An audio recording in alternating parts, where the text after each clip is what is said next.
I dropped my son at Pearson International at 7:15 on a gray Tuesday morning, and he barely looked at me when he grabbed his bag from the back seat. 24 years old, grown man, going out to Vancouver for 6 weeks of IT training with his company.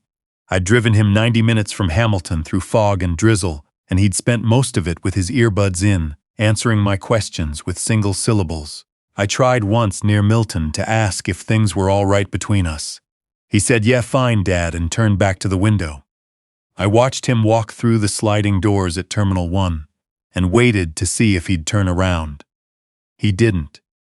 On the drive back, I kept running through the small inventory of things I'd said wrong recently, trying to find the source of it. We'd been growing apart for months. I'd chalked it up to age, to the natural drift between fathers and adult sons, to the fact that his generation communicated differently. I told myself it was fine. I was 63. I was tired. I told myself a lot of things. My phone lit up before I reached the 403 junction. Marcella never called me directly. In 11 years, she had called my wife's number, left notes on the counter, or texted about groceries. Never mine, not once. Mr. Harlan. Her voice was low and deliberate, the way a person sounds when they're trying not to be overheard. Please don't come home yet. Please check the security cameras first. The driveway camera in the side yard, from this morning, before 6 o'clock. I'm calling from my sister-in-law's phone. I pulled off at the next exit and into a Tim Hortons lot and sat with the engine running. Marcella, tell me what happened. I can't on the phone. Just look at the cameras. And please, find somewhere safe to park before you go home. She exhaled, barely a sound. Don't pull into that driveway without looking first. The line went dead. Marcella wasn't a dramatic person. She was methodical and quiet, and had never once in 11 years raised her voice about anything. If she was calling me on someone else's phone, telling me to park somewhere safe, something had gone very wrong. I opened the security app. 4 cameras, driveway, side yard, back deck, and the garage door. We'd installed them 3 years ago after a break-in 2 streets over. My wife had pushed for it. She'd said she felt better knowing we had eyes on the property. I rewound the driveway feed to 5:40 a.m. My Sierra sat where I'd left it the night before. I'd taken my wife's Lexus to Pearson this morning, same as every time our son flew out. And then I saw them. 2 men standing beside my truck. One I didn't know, heavyset, ball cap, dark jacket. The other I recognized without difficulty. His name was Shane. My wife had introduced him 8 months ago as her financial advisor at a merged firm. He'd sat in our living room and shaken my hand, and I'd thought he seemed polished, slightly too smooth, but harmless enough. I'd thought that. I watched Shane crouch beside the driver's side wheel well. The man I didn't know handed him something wrapped in cloth, flat, dark, about the size of a hardback book. Shane slid it under the frame, spent about a minute positioning it, came back out, pulled out his phone. 3 photographs, license plate, wheel well, full side profile of the truck. The other man laughed and clapped him on the shoulder. I switched to the side yard camera. 5:51 a.m. My wife stepped out in her robe with a coffee mug, looked toward the driveway, watched for a moment and smiled. It wasn't a surprised smile. It wasn't a worried one. It was the smile of someone watching something fall into place exactly as planned. Then she went back inside. I sat in that parking lot for 20 minutes without moving. 28 years of marriage. I kept pressing that number the way you press a bruise to confirm it's still there. 28 years. Our son growing up in the house I'd framed with my own hands. Hockey games in the driveway. Summer mornings on the back deck. The weight of all of it had been real to me. I had been completely certain it was real. Marcella texted from the same number. She was at her sister-in-law's in Stony Creek. She asked if I could come. She met me at the door and brought me into the kitchen and put a glass of water in front of me, because she knew me well enough to know I wouldn't drink it. Your wife and Shane have been together since April, she said.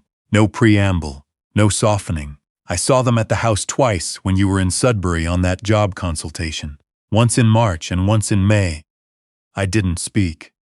3 weeks ago I heard them in the study, late, past 10. I was upstairs finishing the guest room and they didn't know I was still in the house. She kept her hands flat on the table. Your wife said, once he's dealt with, we move fast. Sell the house, transfer the RRSPs and the TFSA. She said she wanted to be clear of it before the fiscal quarter closed. I thought about the RRSPs. We had roughly $320,000 between the two accounts. The TFSA was another $60,000. The house was worth more than the mortgage by a wide margin.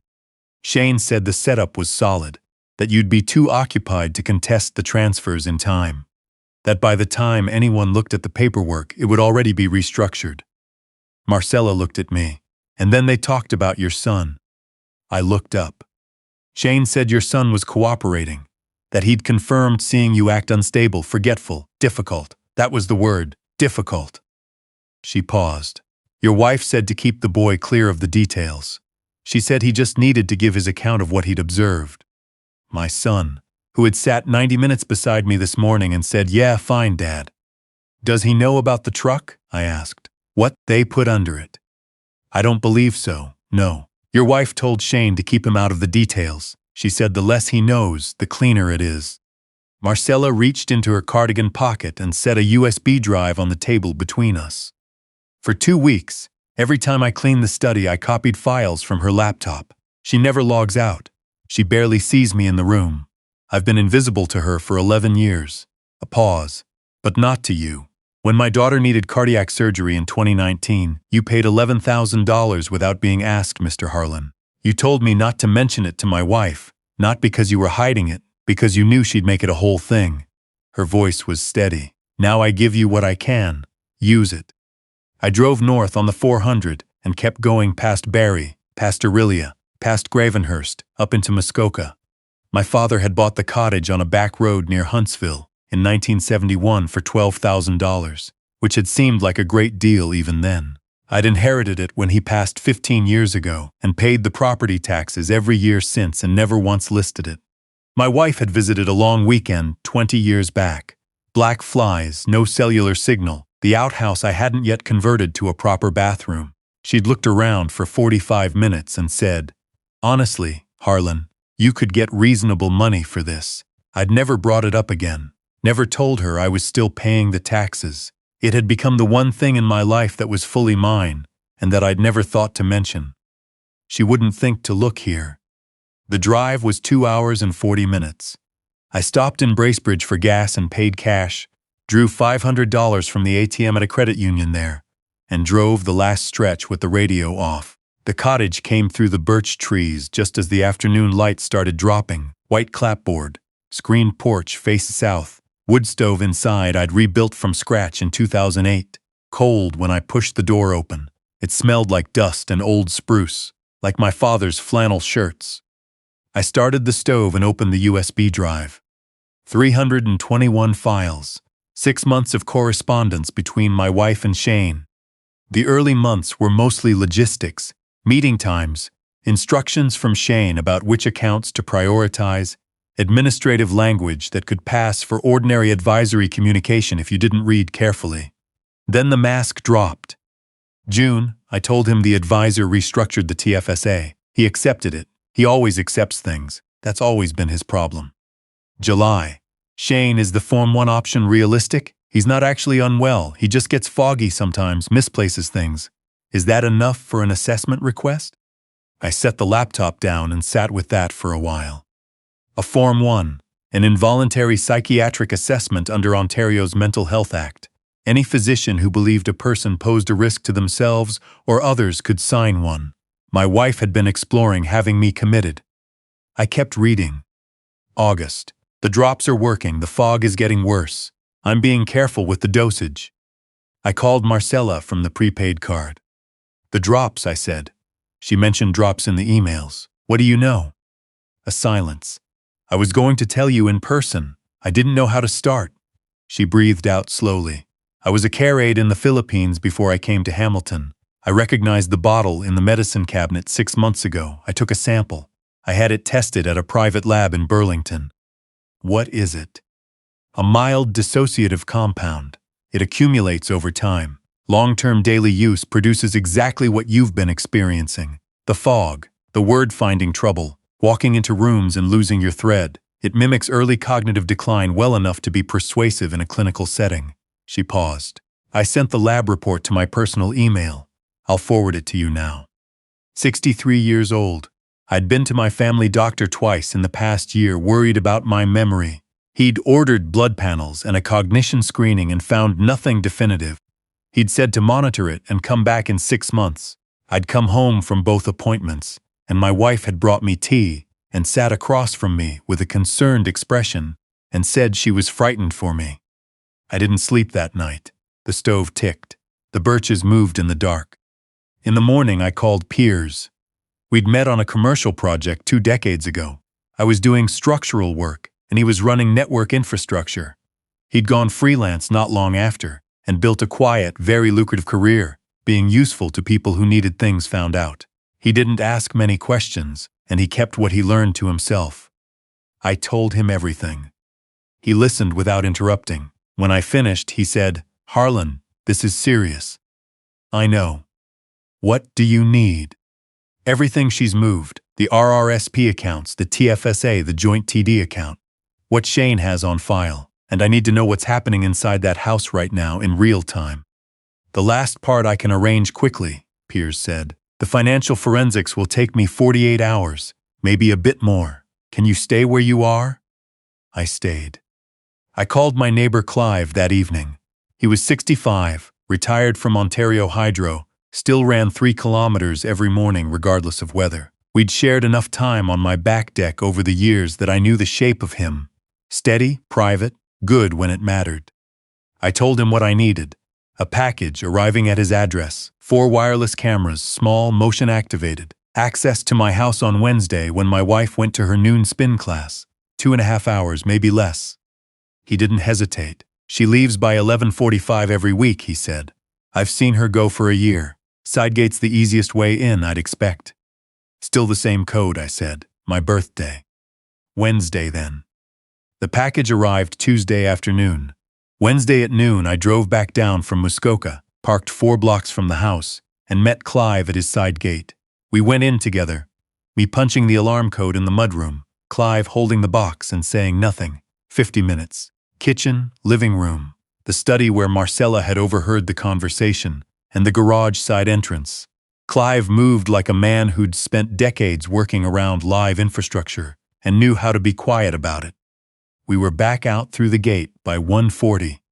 That evening, sitting at my father's old work table with the laptop open and all 4 feeds live, I watched my wife sit in the living room and FaceTime with Shane. "He still hasn't come home," she said. "Police haven't flagged the Sierra anywhere." "Shane, calm on the small screen. That's fine. If he found what's under the truck and he's running, that's guilty behavior. If he doesn't know it's there and he comes back, we call in the tip and let it unfold. Either way benefits us." My wife pressed her hand to her forehead. "What if he has the camera footage from the driveway? Then he has footage of my car parked outside his house. I was over for dinner 3 weeks ago. A timestamp doesn't prove anything about what I was doing." She nodded slowly. "And Rory," she said. "Your son understands his situation," Shane said. "He'll say what he needs to say." I saved the file. Piers sent his report 2 days later, 44 pages. My wife had transferred $260,000 out of the joint registered accounts over 6 months, using transfer authorizations that bore a version of my signature that forensic analysis would later confirm had been digitally reproduced from a 2019 mortgage refinancing document. Shane had done this before. Piers found records of 2 prior incidents, one in Kitchener, one in Barrie, where charges had been laid and then withdrawn for insufficient evidence. At the bottom of the report was a separate folder. Shane's correspondence with my son. I read it straight through and then sat for a long time without moving. My son had begun using legal online sports betting platforms. When he turned 22, the year Ontario opened regulated single-event wagering, he was intelligent and cautious in every other area of his life, and he had told himself he was being careful. By 23, the numbers had a momentum of their own. By the time Shane reached out to him in February of this year, my son owed $68,000 to 2 licensed operators, had 2 credit cards near their limits, and had said nothing to anyone. Shane's first email was friendly. "I know things have been rough, I've been in over my head before. Let me know if you want to talk. By March, he had paid my son $15,000 and explained what he needed in return. Corroboration. Testimony about my erratic behavior, my memory trouble, my mood changes. You're not inventing anything, Shane wrote. You've genuinely seen him struggling. You're just providing context for a complicated family situation. My son had tried to refuse in May. This doesn't sit right with me, he wrote. He's still my father. Shane's response arrived within 2 hours and had the temperature of a legal notice. You accepted payment. That transaction is documented. If you withdraw cooperation now, I ensure your father is informed of what you were paid to do, and I ensure that information reaches your employer and your professional references. You're already in this. The only way out is forward. My son's reply came 3 days later, a single line, fine. Then, silence. I walked outside and stood at the edge of the dock in the dark and listened to the lake. April, still cold. A loon somewhere to the north, then nothing. My son was not a traitor. He was a 24-year-old who had made bad choices, and then had those choices converted into leverage by someone who spent his professional life identifying exactly which weight would keep a person from surfacing. There was a difference between those two things, and I needed to stay clear on it. I called him Friday evening. He answered fast, like he'd been waiting, and when I said it's Dad, I heard him go very still on the other end. Dad, where are you? Mom has been. I need you to listen without interrupting. Can you do that? Yes. I told him everything, the footage, the emails, the transfers, what Piers had found about Shane's prior victims, the drops in my coffee, and then his name in Shane's file. Every email, every payment record, every threat. He was quiet for a long time. I tried to get out, he said finally. His voice had gone rough and young-sounding in a way I hadn't heard since he was a teenager. I tried twice. He made it clear what would happen. I know, I have every email he sent you. Dad, a sound that broke something open in my chest. I didn't know about the gun. I didn't know about any of the money they moved. She told me it was a bad divorce situation, that she was scared of you, that you'd been changing and she needed someone to back her up. I thought I was helping her. I know that too. I'm sorry, I'm so sorry. We sat on the line together for a moment. I could hear traffic somewhere behind him. I need you back in Hamilton on Monday, I said. Before 8 in the evening. Can you get into the house? Your mother still thinks you're with her on this. She does, he said. I haven't told her anything. Good, don't. Come in through the back. I'll explain the rest when I get there. That Monday, Piers streamed everything simultaneously across 2 platforms and linked the full evidence package, emails, bank records, lab results, camera footage, to a document page that anyone could access. 3 hours before we went live, Marcella forwarded the lab report, and I sent the complete package, including the driveway camera footage with timestamps, to the Hamilton Police Service digital tip line, with a written summary attached. At 8:10 p.m., I walked into my own house. My wife was in the living room, Shane beside her on the couch. Her lawyer, a man from Burlington who had been retained using $6,200 from our TFSA, sat at the far end looking professionally composed in a charcoal suit. I set my laptop on the coffee table and opened the stream. 1,400 people watching. I hadn't anticipated that. The evidence page had been up since Thursday and had apparently been shared widely. I played the driveway footage first. Shane beside my Sierra, the bundle going under, the photographs. Shane said, that footage isn't. I played the study recording from Wednesday evening. My wife saying he still hasn't come home. Shane saying either way benefits us. Then I played the kitchen footage from the previous Saturday, the clip where my wife mentioned the drops and asked Shane if the Form 1 would hold up if her GP submitted the paperwork. The lawyer stood up. He looked at my wife. He looked at his briefcase. He said, I'm sorry, I can't remain, which, given everything happening in the room, struck me as very Canadian. He left. My wife turned to Shane.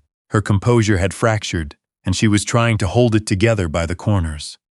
Shane was watching the laptop screen, watching the viewer count climb. My son came in through the back door at 8:30 exactly. My wife's face went through 3 expressions in about 2 seconds when she saw which direction he walked. She said his name. "I'm here to tell the truth," he said, "about what Shane did, and about what you asked me to do." He told the camera everything: the betting, the debt, Shane's first message in February, the $15,000, the threats, the single line of reply he'd sent when he felt he had no other option. His voice was steady until he reached the part about trying to back out, and then it broke, and I put my hand on his shoulder and kept it there. When he finished, he looked at his mother directly. "You told me he was changing," he said, "that you were frightened of him. I was 800 kilometers away, and I only had your side of it, and I believed you because you were my mother." He shook his head slowly. I should have called him. The comment section on the stream was moving faster than I could follow. The viewer count was past 4,000. Hamilton police arrived at 9:20. A detective sergeant named Oluwole and 2 uniformed officers. He had clearly read everything I'd sent to the tip line and understood what he was walking into. He went to Shane first. My wife was crying by then. She looked at me once before they led her out, a look I won't describe in detail because I'm not sure I understood it, and I'm not sure she did either. Shane said nothing. He looked at me on his way to the door, just looked cold and assessing to the last. Then he was gone. At trial, Shane's defense tried to argue the footage was manipulated. The forensic analysis confirmed the integrity of every file. The prosecution also produced evidence that Shane had run near-identical schemes in Kitchener in 2021 and in Barrie in 2022. 2 prior fraud charges, both withdrawn for lack of evidence. This time there was no lack of evidence. He received 9 years, no parole eligibility for 6. My wife received 4.5 years for her role in the conspiracy, administration of a noxious substance, and multiple counts of fraud. Her counsel appealed the sentence. It was dismissed. My son stood before a different judge and pleaded guilty to a reduced charge. The judge noted at length the coercion involved and the full cooperation my son had provided. 2 years of probation, a fine of $14,000 in monthly installments, mandatory completion of a provincial problem gambling program. He didn't miss a single session. The house sat strange around me that winter. I walked through the rooms and felt the accumulated weight of 28 years in a way I hadn't before, not nostalgically but honestly. The way you feel the actual mass of something when you're the one carrying it alone. Some mornings I drove up to the cottage before the sun cleared the tree line and sat on the screened porch and let the lake be quiet. My father used to do that. He called it taking inventory, not of what you'd lost, of what was still there. What was still there, a house that was mine outright. A son who called twice a week without being prompted. My neighbor Clive, who appeared in February with a chainsaw and helped me clear the fence line without once mentioning any of it. Marcella, who had found a good position with a family in Ancaster and who stopped by one Saturday in March and sat across from me at the kitchen table and let me thank her properly. Not for the USB drive, for the phone call at 7:20 in the morning, for knowing, after 11 years of invisible work in my house, which one of us was worth calling. My son came for Easter. I brought him up to the cottage for the first time. He had never been. My wife had always had a reason to skip it, and eventually I'd stopped suggesting it. He walked the screened porch and looked out at the water and said, "Dad, why did you never bring me here when I was a kid?" I didn't have a good answer. We fished off the dock on Good Friday the way my father and I had always done. My son caught 2 bass and released them both. After a while he said quietly that he wanted to pay back more than the court-ordered fine. Not to me, he meant to the idea of it, to the principle of having taken something under false pretenses. He said he knew it wasn't required. He said he wanted to anyway. We sat there another hour without talking much. The lake was the way it gets in April, cold, starting to clarify, the ice only 2 weeks gone. A loon called somewhere to the north and then was quiet. I am 63 years old. I built a house and a marriage, and I thought I understood the full dimensions of both. I did not. What I know now is that trust is not the same as certainty, and that the people who are truly for you are usually the ones who ask the least of you and say the least about it. Marcella called from an unfamiliar number and told me not to come home. That phone call is the reason I still have a son sitting beside me on this dock. The water held still. The loon called again, further north now, getting on with it. My son reeled in his line and looked out at the lake and breathed. That was all. That was enough.